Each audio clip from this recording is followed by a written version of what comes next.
Lions and lionesses.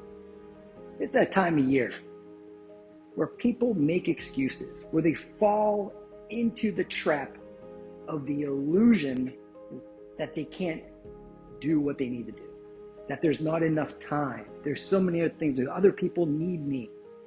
But what's the real truth? The truth is, we all have a lion and a lamb inside of us. We have the true self, the lion, the heart-driven leader, the part of you that's unstoppable, that's love-based. That's your true nature. And then the other part of us is the part that we learn to be, our learned personality, our ego. That's our survival mind. And this part is fear-based. And it was developed mainly before the age of 7, when we were in a theta brainwave state where everything was true. Ask a 3-year-old or 4-year-old or anyone before the age of 7, tell them a story, and then they will not question it most of the time, unless they're an extraordinary child that learned this. But what happens is that we develop all these beliefs, all these rules we live by that served us when we were young, but as we evolve through life, they no longer serve us. In fact, they limit us.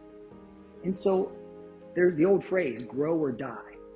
Well, we may not be dying literally, but we're dying to grow. Growth is an important part of life. It's a human need. And so in this CoachCast, I want to share with you how you can continue to grow. Because the only way to do that is to master your mind. Because the truth is, everything that has ever been created, everything that's ever been achieved, first began as an idea. It began as an image, as a story, as a movie in the theater of your mind. Having that clarity of what you want to create, what's important to you, knowing it is the first step. And that's what we call the North Star process. But that's for another time, another audio. I've already taught that many times. Today, I'm going to talk about it in a more practical way. I'm going to talk about how do we create the state of being, and how can we call forth that unstoppable part of us that will always do what is needed. Even when you don't feel like it, how do you shift that state? So get a pen and paper, get ready, because we're going to do this live. Ready? The first step, what emotional state do you wish to call upon at will? Let's talk about specifically about training. What is the emotional state that is most resourceful? Well, I would call it this. I would call it a state of strong, powerful, joyful, determined presence. Strong, powerful, joyful, determined presence. And there's a reason for all of that. First of all, strength gives you energy. Power gives you energy. Joyful is a love-based emotion. It generates energy. And if you don't dig it, you won't keep doing it. So enjoying training is one of the most important things. Determination pushes you forward, and being present. Presence is always the point of power. We often get caught up in the future. Like, oh, I don't know if this is going to happen. We start to worry. We go into a state of fear. That is a destructive state of being. It doesn't help us. In fact, often it harms us. Or we focus on the past, things that are no longer in our control. The only thing that matters is right now in this moment. Presence. We look ahead. We decide in advance what we're going to create. We glance ahead. We get the feel of that. It excites us. And then we step in the present moment and say, what's next right now? That's the thing. So we're going to use this state of being as the example. Strong, powerful, joyful, determined state of presence. Remember, what fires together, what wires together. That's neuroscience 101. So how can we rewire our nervous system to call forth this state of the lion, the love-based, heart-driven leader that always finds a way or makes a way? Well, ask yourself this. When you're in that state of feeling unstoppable, how do you move? What's your body position? What's your body language like? How do you walk? Do it now. And if you're driving, doing something else, imagine it in the theater of your mind. You're standing tall. You have a presence to you because you are present. How are you breathing? Are you shallow? Are you holding your breath? Or are you at ease? Are you breathing through your nose or your mouth? Or both? You know the answers. Put yourself in a state and it will tell you. So you're standing a certain way. You're moving a certain way. You're breathing a certain way. And then your language, what you say to yourself, what you speak out loud, the power of the spoken word. So you could make a declaration, like I now summon the lion, that part of me that is unstoppable. I now call forth this state of where I'm unstoppable, this state where I'm strong, where I'm powerful, where I'm joyful, where I'm determined, and I am absolutely present. And then feel it. And then think of a time where you felt that. Go back into your past victories, no matter what it was, no matter how small or how big. What were you doing? Describe it. Think about how, as you imagine it, notice how your body changes. What were you saying to yourself? What did you hear in the environment around you? Did someone say something? What did you say to yourself? How were you breathing? How were you moving? What were you focused upon? What was the story you were telling? Were you telling a story of victory, or were you telling a story of fear, scarcity, limitation? Obviously, you know which one it was. We get what we focus on. Where you place your attention expands, it strengthens. What you feed grows. Your attention, what you concentrate upon, what you focus on, is a superpower. It is a skill set that you must develop. And that is why we train. One of the many reasons why we train. It is the daily practice, the daily ritual of taking these skill sets that no one really talks about and strengthening them. Not only we strengthen our body, but we are strengthening our mind. We are taking your greatest resources, your attention and your time and your emotions, your energy, and putting them together to improve your physical fitness, your health, your energy, longevity, your performance. But the most important thing is we are accessing the highest and best self. So most people exercise. We do not exercise. We train. What's the difference? People that exercise do it because they do it out of fear. They don't feel like they're enough unless they look a certain way. They weigh a certain amount. They wear a certain size clothes. We have all these rules. I used to do it. Everyone did. It's the group mind. It's the cultural programming. And people make you feel like you're not enough. Companies are selling you stuff so you feel like you're not enough. And they will try to sell you dumb shit to make you believe you're enough. You don't need all that stuff. I'm not saying those things are good or bad. I'm just saying the message that's being used, the stories that are being used to influence us are not true. So again, training is different. Training is not fear-based. Training is when we intelligently and intentionally challenge the mind and body together to access your highest and best self, your soul, your spirit, the lion. That is a different reason. And when that becomes your higher purpose, when you train to access your highest and best self so you can give and be your best for yourself in the world, and so you can live greatly and with no regret, everything changes. You will never miss a training session. If you missed a training session, this was not your higher purpose, I promise you. Because what type of person would not want to be their best for themselves and for the world and those they love? Who doesn't want to live greatly? Who doesn't want to have a life of no regret? So you have to look at your why. You have to look at your higher purpose for doing this. And this all fits into it. But if your higher purpose is, I want to get a six-pack, or I want to lose this, and you're pinching something on your body, and then I'll be happy, that is nonsense. And not only is it nonsense, it is destructive. Because let's say A lot of people exercise and they do get in great shape. Not a lot, very few people. It's the lowest success rate pretty much of anything, I would say. But even I remember I had a client that lost over 100 pounds in like 6 months, and then he just stopped. And I couldn't find him. He was avoiding me. And when I finally got to talk to him, he said this. He said, I was really happy. I felt so good. I just couldn't see myself. I couldn't see myself doing this forever. And that was my fail, because I didn't understand the mental conditioning side of this back then. This is like 15, 20 years ago. And that's why I emphasize it so much. But as achievers, everybody asks me the same questions. What do I eat? What supplements do I take? What do I need to do? And I'll do it. And those are good questions, but those are not the most important questions, because you need two things. You need to know the strategy. That's how you eat, how you train, supplements you take. What do you need to improve your sleep and recovery? Those are good questions, but they're not the most important. The most important question is, how can I condition my mind?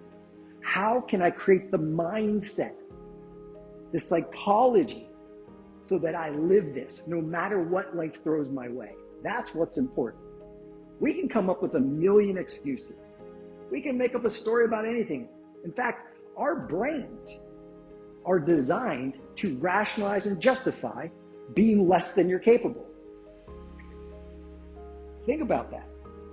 But once you know that, it's very empowering, because when you make an excuse, you don't judge it. You're like, oh, that's just how the brain works. But I'm not my brain. I'm far more than that. You're not your body. You're not your brain. You're not your mind. You are something far greater. So when I was a little kid, I remember my grandma passed away in the hospital, and she was hooked up to all these machines. And, my grandfather was there, my dad was there, my family was there. And he said, it's like, yes, she's gone. And I was like, no, she's right here. I thought she was her body. And then it was explained to me on the machines how they were measuring the electrical activity of her body, of her heart. And that there's no more electricity there, which meant she was no longer with us. So who are you? Ask yourself, who am I? Am I this body? Of course not, because when anyone passes, the body's left behind. As far as I know. That's what I've experienced, right? So we are not our body. We are that spark of life, that electrical impulse. That is what we truly are. That's our conscience, that we are energy. Now, I know I'm going down to a more esoteric path here, but that is the truth. And we need to see the whole of things in order to master it. In training and nutrition, we own a body. Training and nutrition are tools.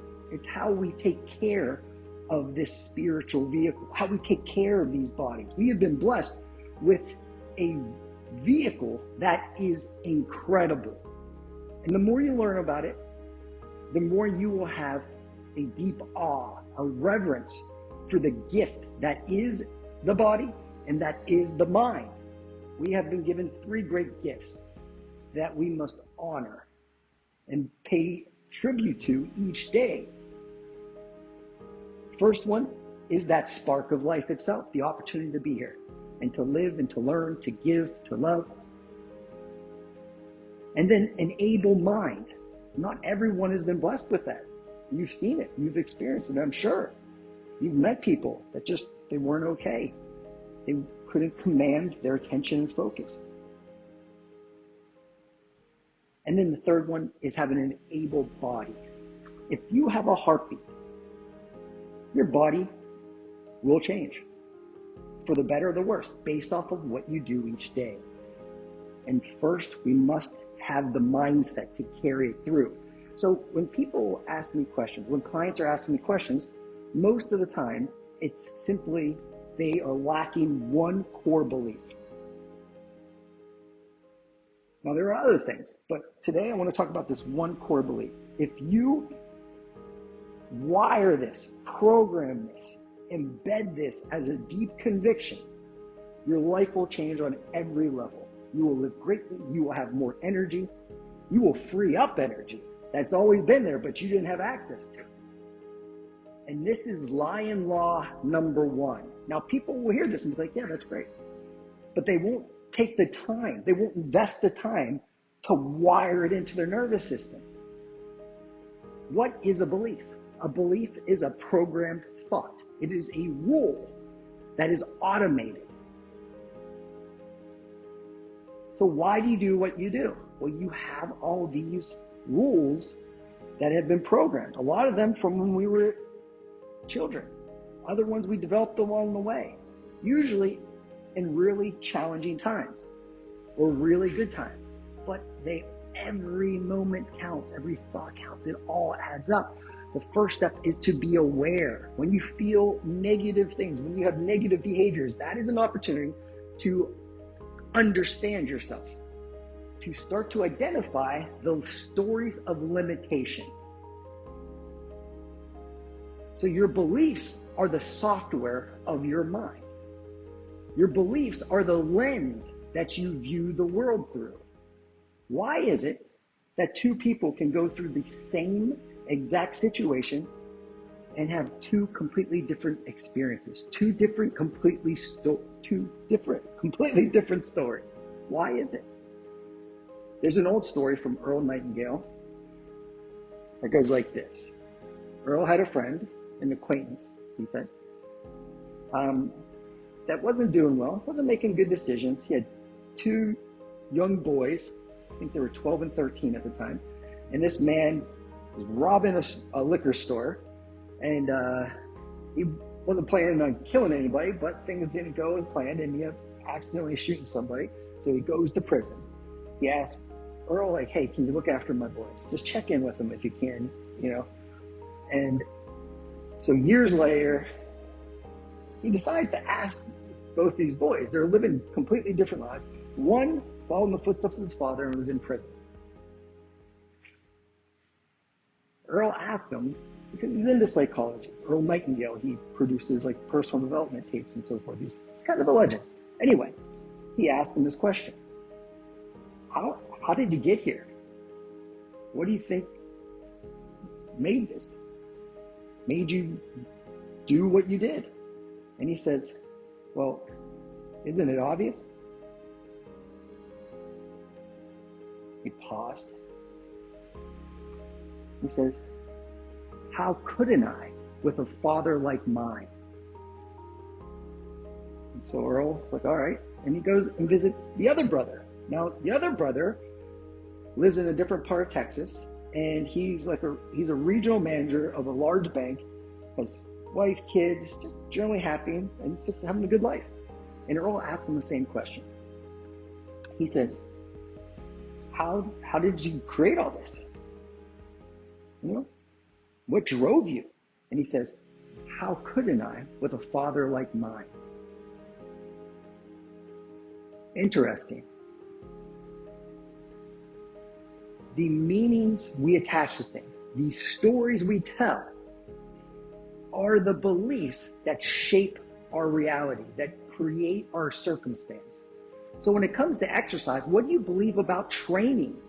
What do you believe about eating well? What do you believe about food? What do you believe about drinking water? What do you believe about doing destructive things like smoking, taking tons of chemicals in your body like prescription drugs? Some of them help, but you need to take them forever. These are questions I have. What do you believe about them? There may be a pharmaceutical option that could be beneficial to you, but you have a belief that won't allow you to take it ever. So it could be too much at times, but it's probably not good to take pharmaceutical drugs that you don't need either, right? So I'm not saying one thing's right, one thing's wrong. I'm saying what the purpose of these questions is, what do you believe about these different factors that affect you? What do you believe about sleep? A lot of achievers think sleep is a waste of time. If you understood what happened during sleep, you would know it is not a waste of time. In fact, if you sleep less than 6 hours on average throughout your lifetime, you will live far less, almost a decade less than someone that sleeps 6, 7, 8 hours on average throughout life. Now, are there anomalies where people can sleep less or some people need to sleep way more? Yeah, sure. But that is a factor, the amount of sleep you have. But it's often belief driven. So let that sink in, my friend. Understanding why you do what you do. Now, what's this belief I mentioned? Well, you've heard me say it before. It's lion law number one, because it is that powerful, that impactful. It is this. Remember, we limit ourselves. We are all on the same journey, the same adventure, from limitation to freedom, from fear to love, from scarcity to abundance. So lion law number one, I promise you, if you wire this up, you make this not just a belief, but a deep conviction, something you really, really believe that you live by, your life will improve even more than it already has on a tremendous level, because it destroys limitation. So here it is. Lion law number one. I absolutely and utterly refuse every story of limitation that I use to rationalize and justify being less than I am. Lion law number one. I absolutely and utterly refuse every story of limitation that I use to rationalize and justify being less than I am. Lion law number one. I absolutely and utterly refuse every story of limitation that I use to rationalize and justify being less than I am. Write that down. Say it out loud. Record your voice. Listen to it again and again. Remember it. Whenever you start making excuses, when you start to rationalize and justify not training or taking destructive actions, not staying in your heart when someone gets angry at you, when you feel impatient, anytime you are creating limitation in life, remember this. And I can't tell you how long it's going to take. It could happen all of a sudden. But this is how you create a belief. This is how you eradicate a limiting belief too. You must replace a limiting belief with a more powerful belief. And so it comes to like this. You need to be clear on the belief that you want. We already did that part for you. You want to create the state, a deep feeling. So you create the emotional state. Say the words, change the way your body moves. Create a deep emotional state and do it again and again and again. And this is what you can do when you're training. Choose a belief you want to program. Declare it at the beginning of the training session. Set your intention.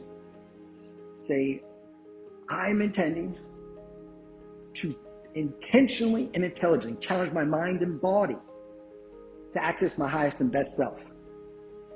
While I train, I'm intending to program a belief that empowers me and that eradicates limitation, every story of limitation.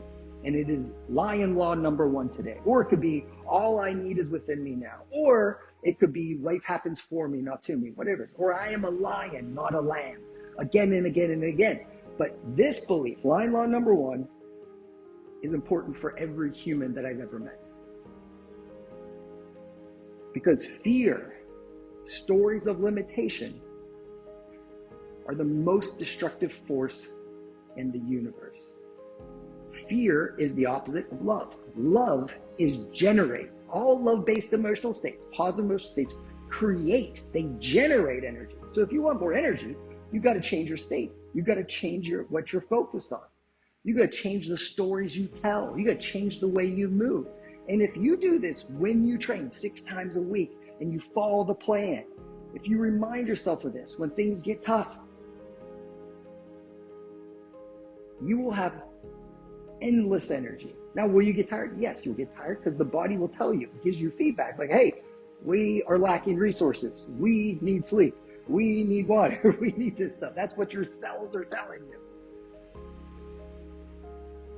And so there's an ebb and flow to everything. There's a time to make things happen, and there's a time to allow things happen. Just remember that. You are not going to be 100% all the time. That is not what we're here to do. That is not what we're here to be. We're here to be our best self as well we can in a very challenging environment, to do difficult things, but to enjoy doing difficult things. And it begins not with exercise, but with training, getting clear on it, having a level of awareness of what holds you back, and then upgrading the software of your mind, just like we spoke about. All right, my friends, if you have questions on this, let me know. But above all, use this. So many people like to learn, but they use it as entertainment. They don't actually use the information. They are aware of it, but they don't own it. So ask yourself, how do I want to live my life? What would it take for me to look back on my life when I'm 100, 120, whatever the number is for you? What would it take for me to look back on my life and say, yes, that was a great one. And what's next? And then create it in advance. But I leave you with lion law number one last time today. Say it with me. I absolutely and utterly refuse every story of limitation that I use to rationalize and justify being less than I am. And remember, you were born a lion, not a lamb.